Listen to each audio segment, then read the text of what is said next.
이 고린도라는 도시는 아가야 지방의 수도입니다. 그리스 남부 쪽에 있는 아가야 지방이라고 하는 그 지방의 수도입니다. 유럽과 아시아와 아프리카를 연결하는 이 3개 대륙이 서로 연결되는 그 지점에 있습니다.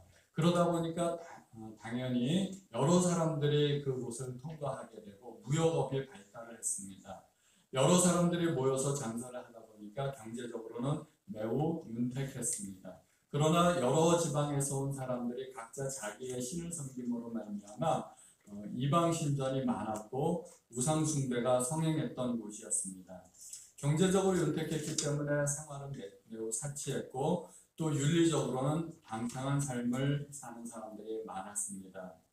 바울은 제2차 전도여행 때 아테네를 떠나 고린도에 정착하면서 약 1년 6개월간을 가르쳤습니다. 그렇게 하나님의 말씀을 가르치면서 생긴 교회가 고린도 교회였습니다. 그곳에 디도 유스도와 회당장 그리스도의 가족들이 제일 먼저 믿게 되면서 고린도 교회가 탄생했고 또 많은 결실도 거두게 되었습니다. 그러나 사도 바울이 고린도 교회를 떠나게 되면서 많은 또 어려움을 겪게 됩니다. 바울은 3차 전도 여행을 하면서 에베소에서 머물면서 고린도 교회에 관한 소식을 듣게 됩니다. 여러 가지 어려운 점이 있고 문제가 있다는 소식을 듣게 되면서 그 문제점들을 시정해 주기 위해서 편지를 쓰는데 그것이 바로 고린도 전서입니다. 오늘날 현대 교회들도 고린도 교회와 같은 많은 문제들이 있습니다. 그래서 바울은 고린도 전서에서 고린도 교회에게 여러 가지 책망도 주고 있고 그들이 질문한 것에 대해서 답변도 주고 있는데 그것이 오늘날 우리 현대 교회들에게도 많은 해답을 주고 있다고 생각이 됩니다. 바울은 고린도 성도들에게 문안하면서 고린도에 있는 하나님의 교회라고 표현을 했습니다. 고린도 교회는 내부적으로 많은 분열이 있었고 사도 바울의 사도권도 인정하지 않았고 교회 내 성도들 간의 음행과 소송의 문제가 있었고 성찬식을 함부로 지키는 문제가 있었고 또 은사를 남용하는 문제도 있었습니다. 여러 가지 심각한 문제가 많았는데도 불구하고 하나님께서는 하나님의 교회라는 표현을 성경에 우리에게 주셨다는 것입니다. 교회 주인은 하나님이시라는 것입니다.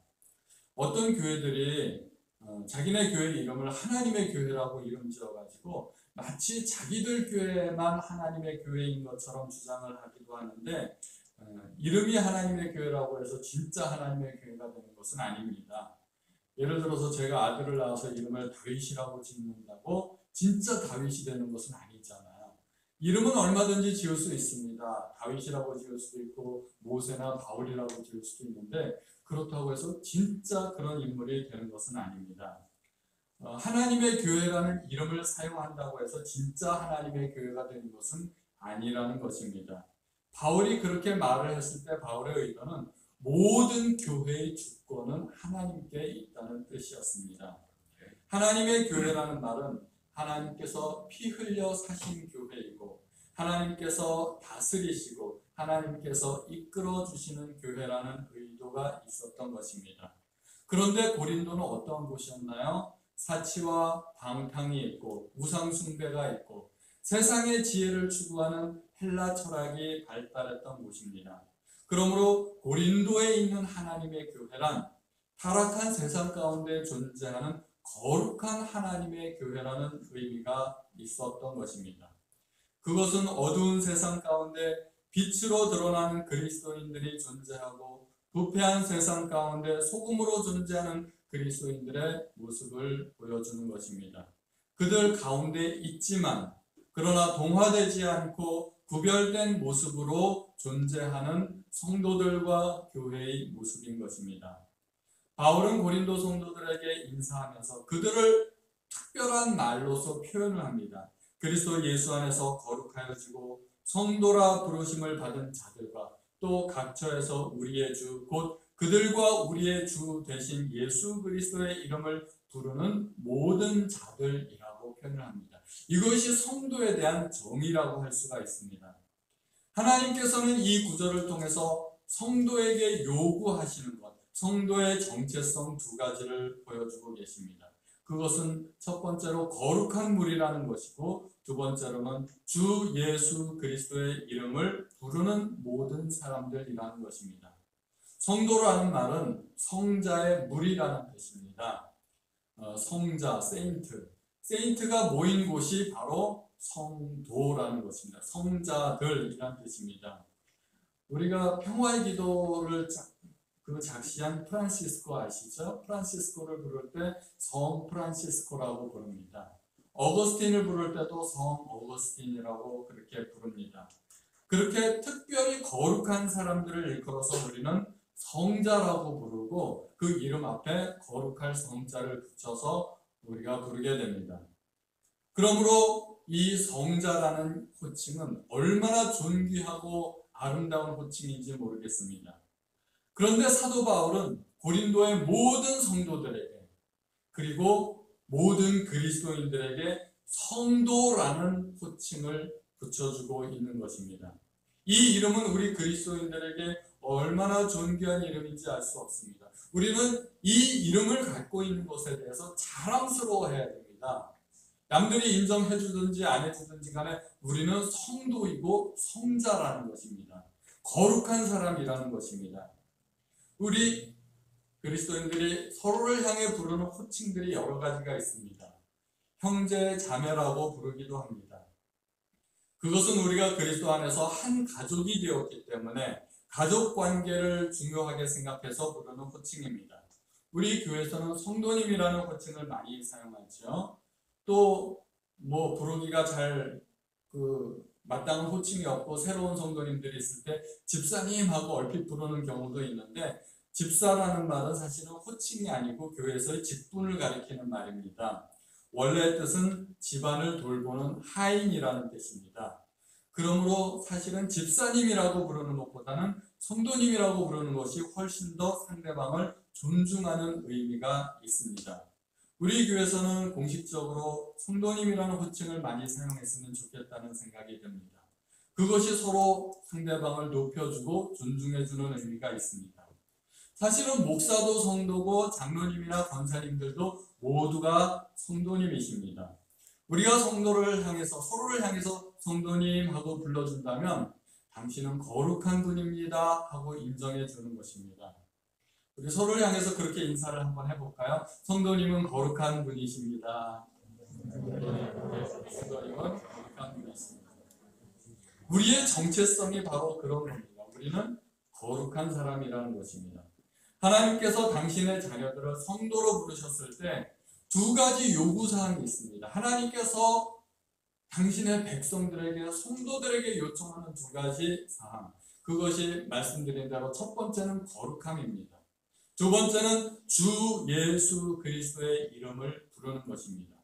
주 예수 그리스도의 이름을 부른다는 것은 예수 그리스도의 주 되심을 인정하는 것이고, 그리스도 예수님의 통치권을 인정한다는 뜻입니다.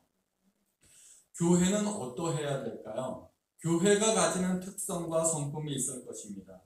교회가 가지는 가장 큰 특징을 하나만 이야기하라고 하면 그것은 거룩함이라고 이야기할 수 있습니다.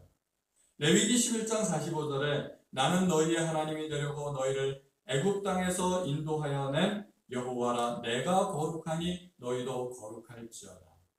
하나님께서 당신의 백성들에게 요구하시는 첫 번째 사항이 있습니다. 너희는 거룩하라는 것입니다. 하나님께서 이스라엘 백성들을 애굽 땅에서, 그들이 종되었던 애굽 땅에서 인도해내신 이유는 그들과 언약 관계를 맺으려 하기 원하시기 때문이었습니다. 그 언약 관계란 하나님은 그들의 하나님이 되고 백성들은, 이스라엘은 바로 하나님의 백성이 되는 것이었습니다.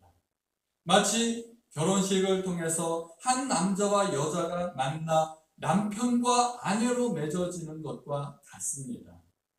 이제 남자는 더 이상 그냥 남자가 아니고 남편이 되는 겁니다.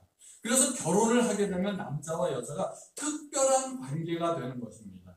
그래서 남자는 더 이상 남자라고 부르지 않고 남편이 되고, 여자는 여편이 되고, 그렇게 결혼식을 하게 되면 남자와 여자가 서로에게 특별한 관계가 되는 것입니다. 하나님과 백성들과의 관계도 마찬가지입니다. 하나님은 더 이상 남의 하나님이 아니라 바로 우리 하나님이 되고 나는 하나님의 백성이 되는 것입니다. 어린 양의 피로 구속함을 받은 이스라엘 백성들, 그리고 오늘날 예수 그리스도의 피로 구속함을 받은 교회는 하나님과의 그런 특별한 관계가 주어지게 된다는 것입니다. 그런데 하나님께서 요구하시는 것이 있어요. 너희는 나를 닮아야 된다. 그 하나님의 성품, 여러 가지가 있지만 우리가 본받아야 될 가장 중요한 하나님의 성품이 무엇일까요? 그것이 바로 거룩함입니다. 거룩함을 다르게 표현한다면 그것이 바로 하나님을 닮아가는 것입니다. 우리 교회는 거룩한 교회가 되기를 바랍니다. 거룩함이란 하나님을 닮아가는 것입니다. 그런데 우리가 거룩함을 생각할 때 외형적인 것을 많이 생각하게 됩니다. 거룩하게 살아야 된다고 하면 왠지 숨이 막히는 것 같고 답답한 것 같고 그런 느낌이 먼저 듭니다. 우리는 거룩하게 살아야 된다고 그러면 세상에서 즐기던 많은 즐거움을 잃어버려야 될 것 같고 고리타분하고 따분하고 지겨울 것 같은 생각이 듭니다. 그래서 거룩하게 살아야 됩니다. 그러면 난 그냥 그대로 살래요. 그렇게 생각하는 경우가 많다는 겁니다. 거룩한 것과 나와는 왠지 동떨어져 있고 멀리 있는 것 같고 나와 상관없는 것 같고 그런 생각이 많이 든다는 것입니다. 왜 그런 생각을 하게 될까요? 우리는 거룩함에 대한 오해가 있습니다. 거룩함은 그런 것이 아니라는 것입니다. 성령의 9가지 열매들 가운데 하나가 희락입니다. 희락은 기쁨, 영어로는 joy라는 말입니다. 성령 안에서 얼마든지 기쁨과 즐거움이 있을 수 있다는 것입니다. 세상의 즐거움과 성령 안에서의 즐거움은 차이가 있습니다. 세상에서 흔히 말하는 기쁨은 쾌락을 의미하는 경우가 많습니다.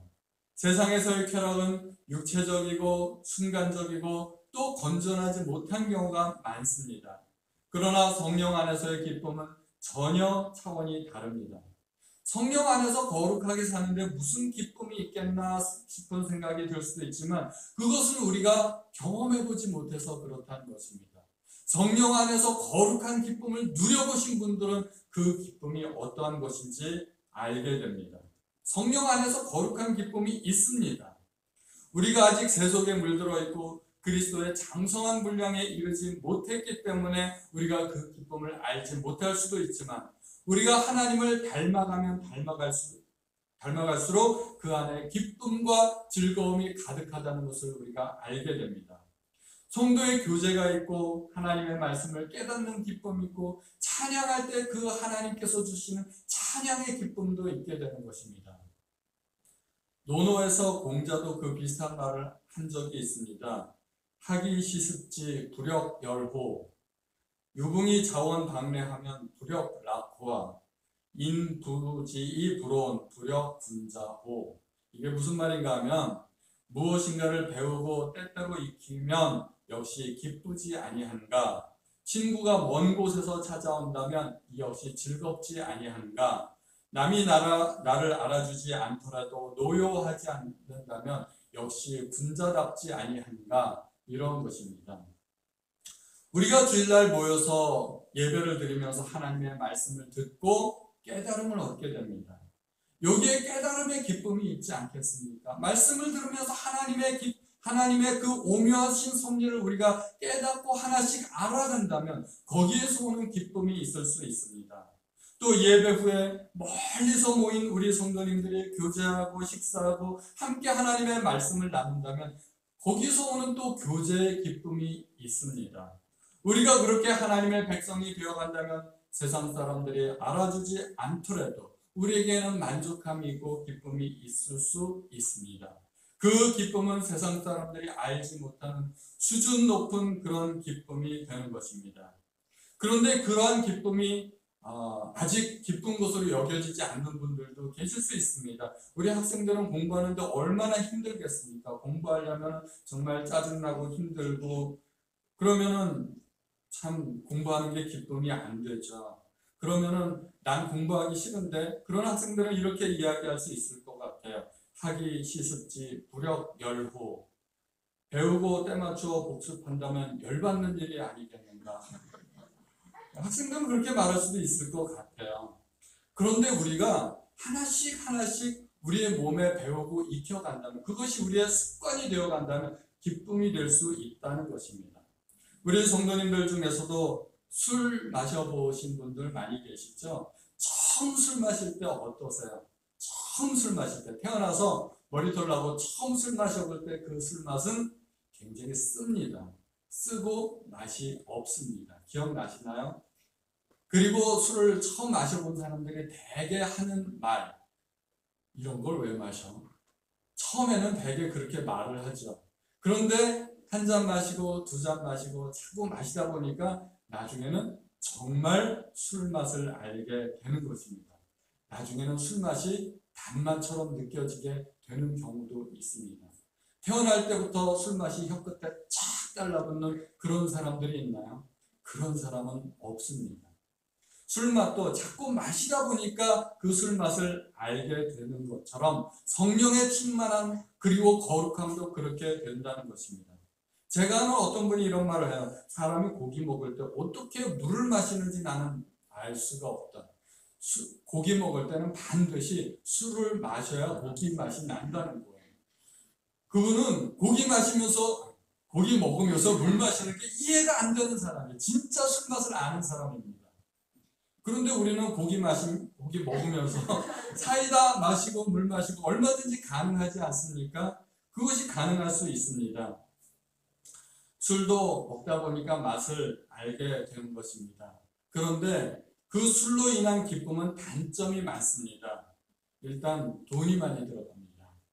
그리고 다음날 머리도 아프죠.